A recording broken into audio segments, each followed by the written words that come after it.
Alright, hey guys, this is JD Adventures.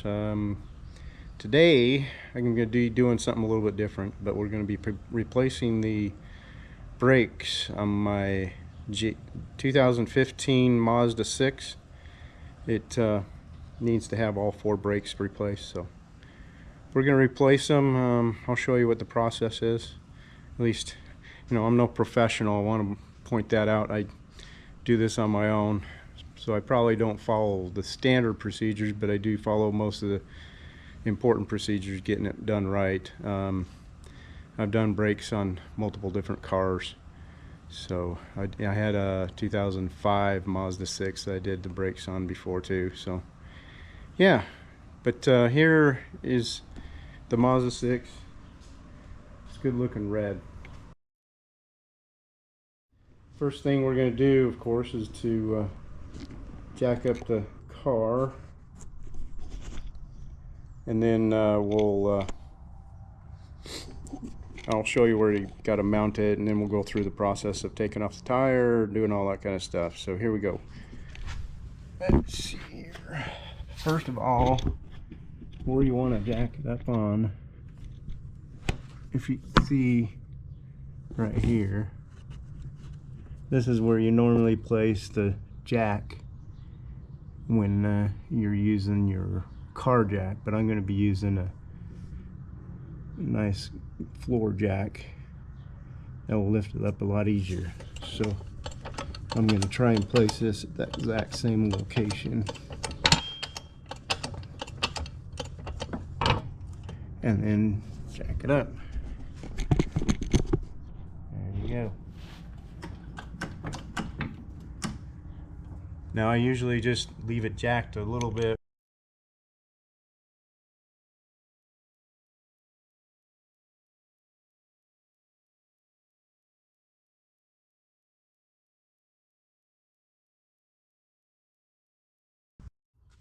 Okay, normally what I like to use is a start wrench. This is a lot easier to take off the bolts off the tire than just the one that comes with the cars. So this is a lot easier to do.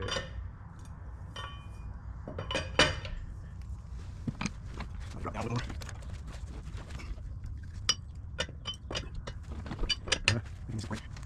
Where's the brake?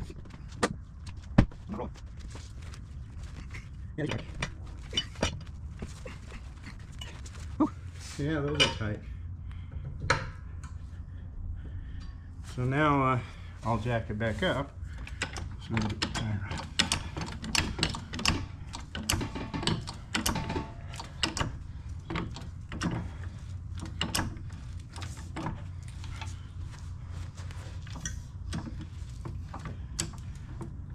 You just need to jack it up just enough to get it off of the floor ground.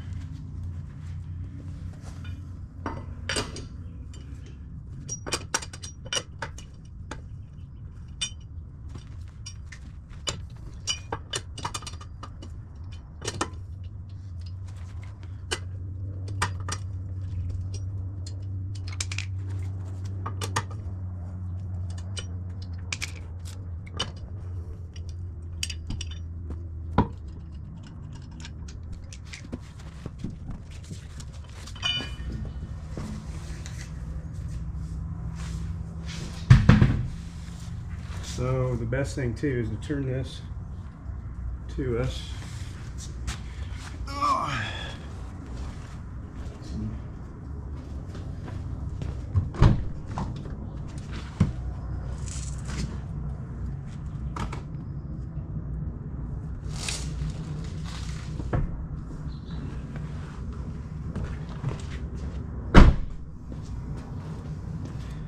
Makes it a lot easier to do the job if you can kind of see where you're looking.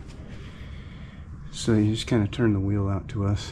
We're going to remove this bolt right here and this bolt right here.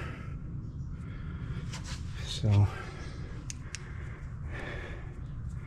you can kind of see a little bit better. There's that bolt there, that bolt there. I think those are 11s. So me go get my breaker arm and the ratchet, and we'll get those off.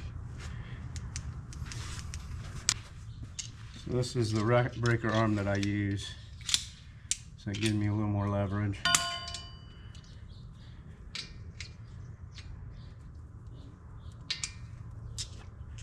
It actually is a 14. There you go.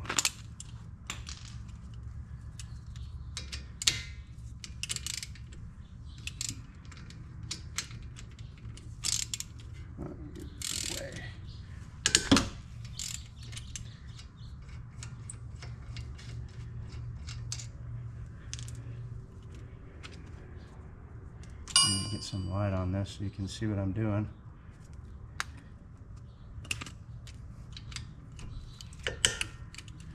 Wow, those aren't very tight at all.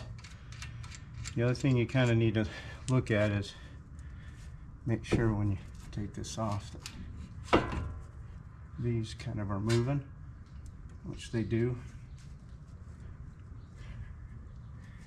And we're going to take this, I'm going to get a tie wrap, stick it on here so that we can make sure that it's not hanging or anything. So let me go grab that real quick.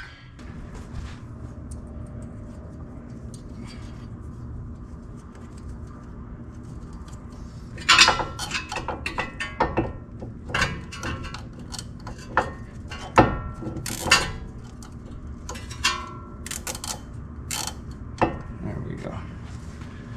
So you don't want to have it dangling on your brake line while we're playing with this. So the brake pads are pretty easy. They just kind of slide out. What I do on top of it is when I want to get the caliper pushed back in, I'll take it and push it in with the brake pad. So I'm going to go get my C-clamp.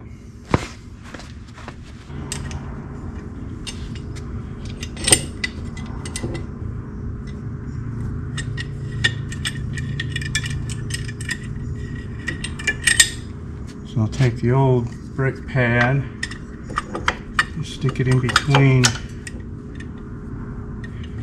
the C-clamp and the piston, and then we'll just clamp it back down.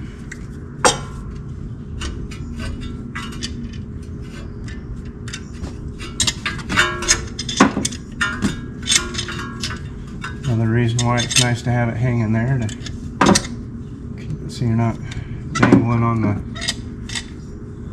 cord or the brake line. There you go.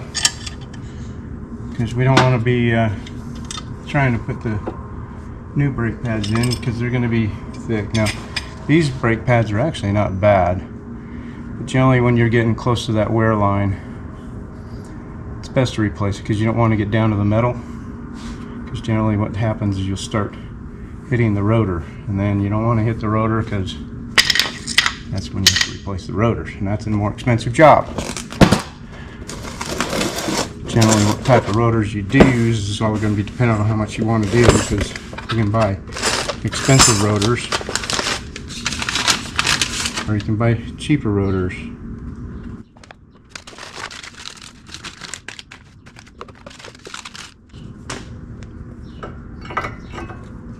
And then these ones just essentially slide back into place.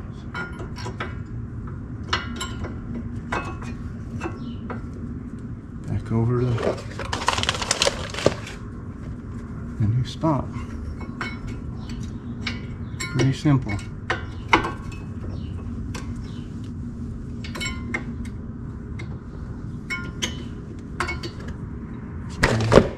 Locking my light. Get it back in the sleeve there. There you go. Now you can see the difference in the thickness of the pads there. See how that probably about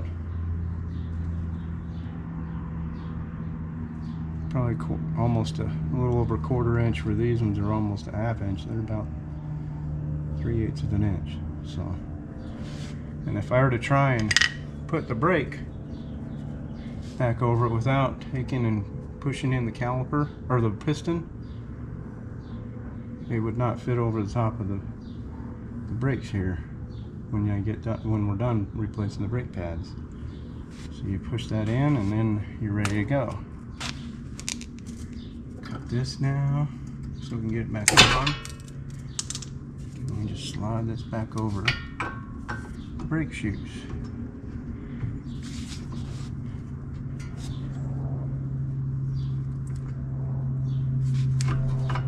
And you gotta compress this piston a little bit to get it back on too.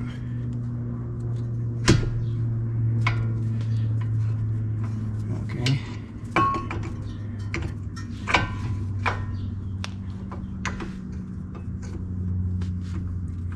That one's going to be a little tight. There we go.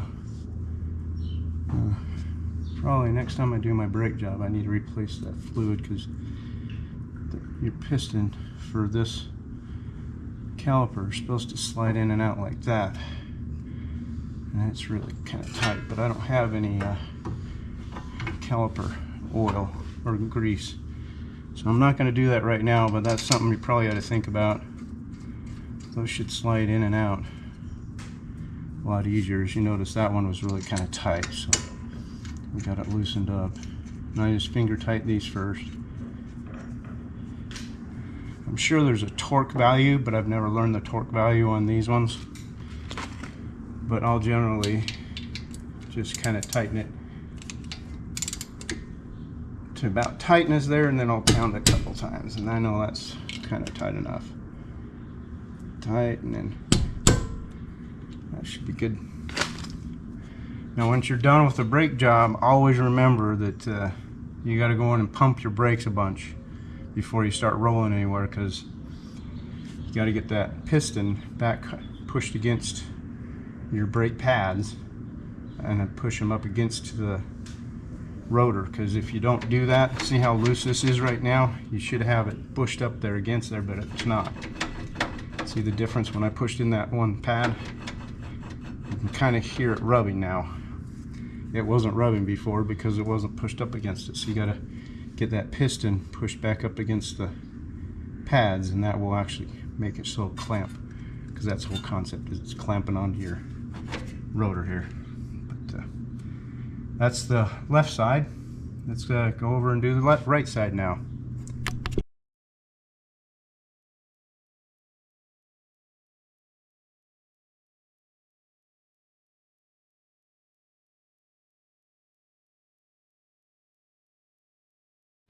Alright, now we're going to do the rear brakes. So same thing, you've got a spot here. Let me get my flashlight. You can see where I'm pointing at. It's not very bright. So you got this point here that this is sitting. It's right at the same point where you would put your brake or your jack for the car. But I'm using a floor jack instead, quicker and simpler. But yeah, you want to place that in that same position before you start jacking it up. And we're going to do the back brakes now on this 2015 Mazda 6. So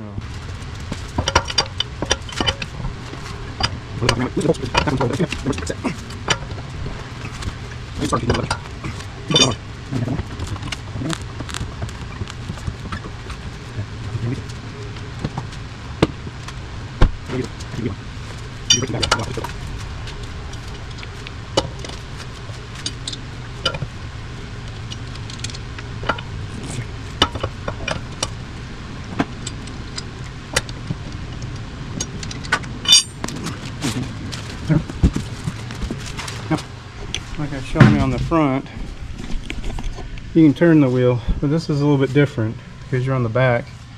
These are usually not slotted and grooved and everything like you'd get on front brakes.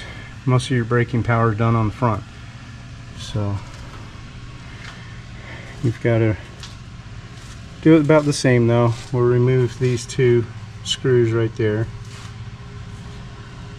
pull the caliper off, and then we'll find some place where we can hang it so it doesn't hang on the brake line. And you've also got on these, that right there is your emergency brake. So that's what you use for emergency when you get. This one has the pull brake, it's not an e-brake. Some of the other ones that are in the newer vehicles is an e-brake. I'm sure it's still a cable, but you just push a button instead.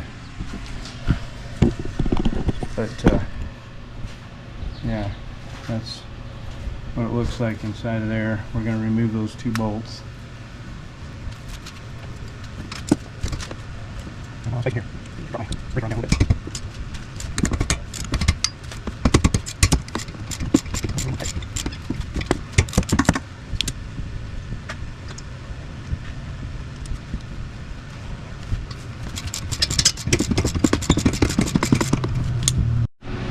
Yeah, we get that other one out.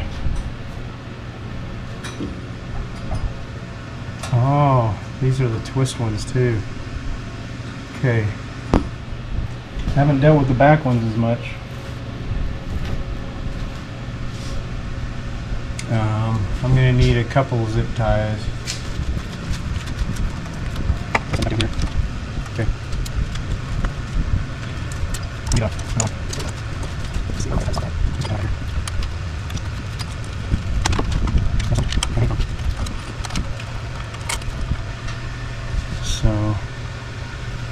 Okay, so this is going to be interesting. I've got a different style brake here. The piston on this is one of those twist pistons. I have the tool to do this, and it's not fun to do, but I'm going to have to remind myself the process. But those you have to twist back in to get the caliper or the piston to go back in. So the back ones are not going to be as easy as the front ones, but we'll get her done. So this is going to be interesting on this one. These are styled as where you actually have to twist them back in. I bought a tool right here. I don't know if you can see it, but it's kind of a block that has different pins on it right here, and this fits inside of here as so, and then you need to use your extender on your ratchet. So just so you can see, this is the wrench we're going, or this little tool to be able to take and twist this piston back in. These ones are twist pistons. You can use wrenches, all kinds of stuff, but I use this tool here. You can buy it. I think I bought this online. I've had it for a while. It says on the side of it what Dem tools, but I bought this because it will fit inside of here, right on these, inside of this, so it will sit inside there, and then you got to twist it on. And I use, sorry,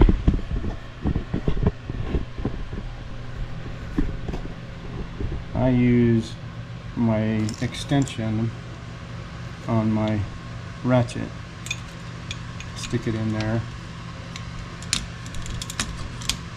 and then essentially just have to twist it back in.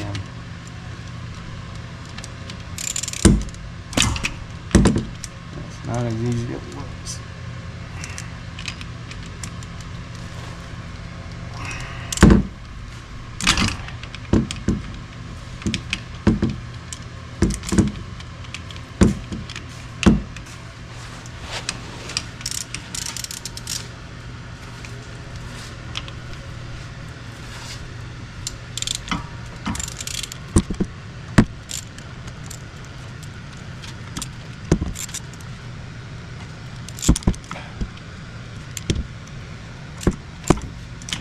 Whew. I forgot how hard these are. So I have someone helping me here a little bit. It's easier for them to hold it while I twist it. And once you get it started, there's not as much pressure, but you got to get it started first. And once there, now we're in. And we don't want to go that far. Let's bring it back out a little bit. You don't want the boot to get in the way. You don't want to get the boot in the way of the pads, because then it'll pinch it. So I'm going to bring it back out a little bit.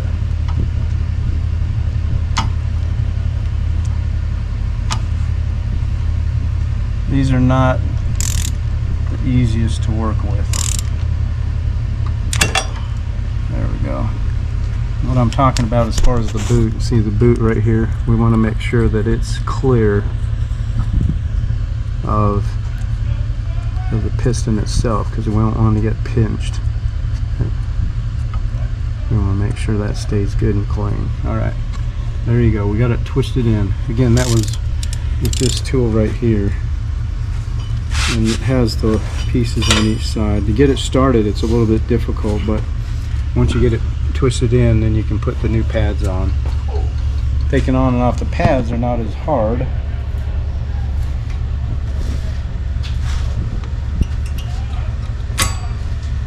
Let's take those ones out.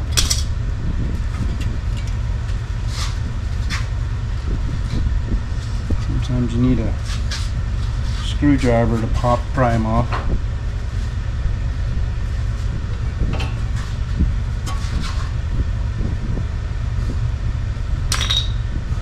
And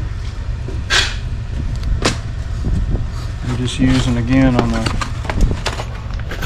rear brakes, I'm using the Mazda6 Gold from Autozone.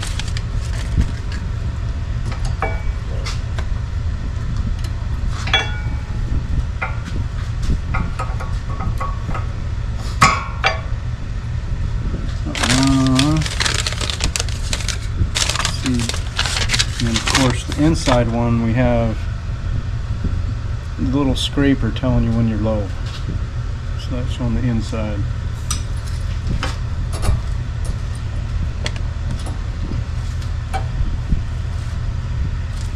Okay, now that we've got that all positioned,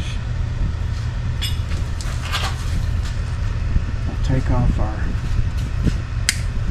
zip tie. Slide the caliper back over the brake pads.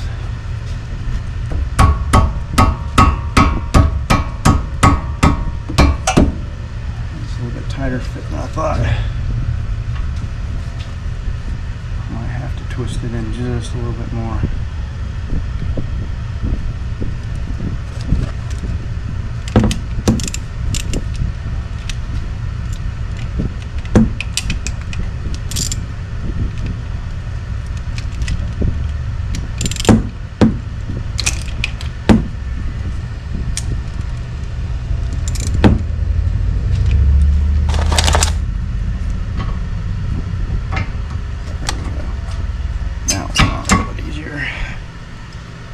Slight turn more. Screws going back in.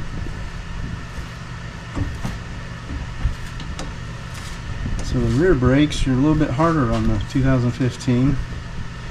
A little bit more to them.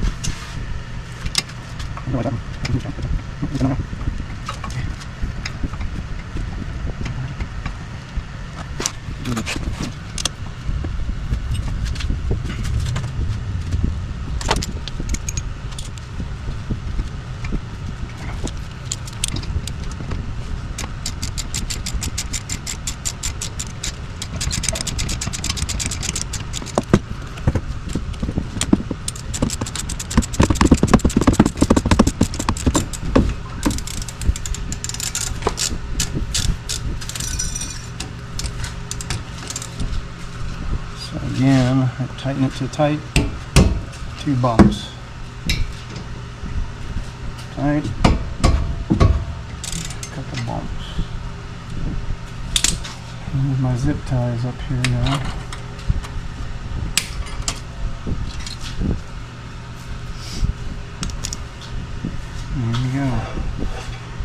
can hear how that's freewheeling right now. Again, before you get started anywhere, you want to make sure you go in and press your brakes, and also start your car. That's one thing I didn't talk about in the front brakes, is start your car, because then your master cylinder actuates and also has fluid flowing, and then pump your brakes again, and that will make sure you get your pads situated correctly against the rotor, so that you get your brakes working right before you start driving anywhere. And as you're driving out of the driveway too, make sure you continuously pump them too. It's just, you want to get those set well so the brakes are working great before you start driving down the road. Gotta stop, important thing, right? All right, we'll see you another time. This is JD Adventures. If you like what you see and you like my content, give me a thumbs up. If you're new to my channel, subscribe and follow me. I got all kinds of stuff I'll be doing. This is one of them, doing brake jobs on cars. You have a good day.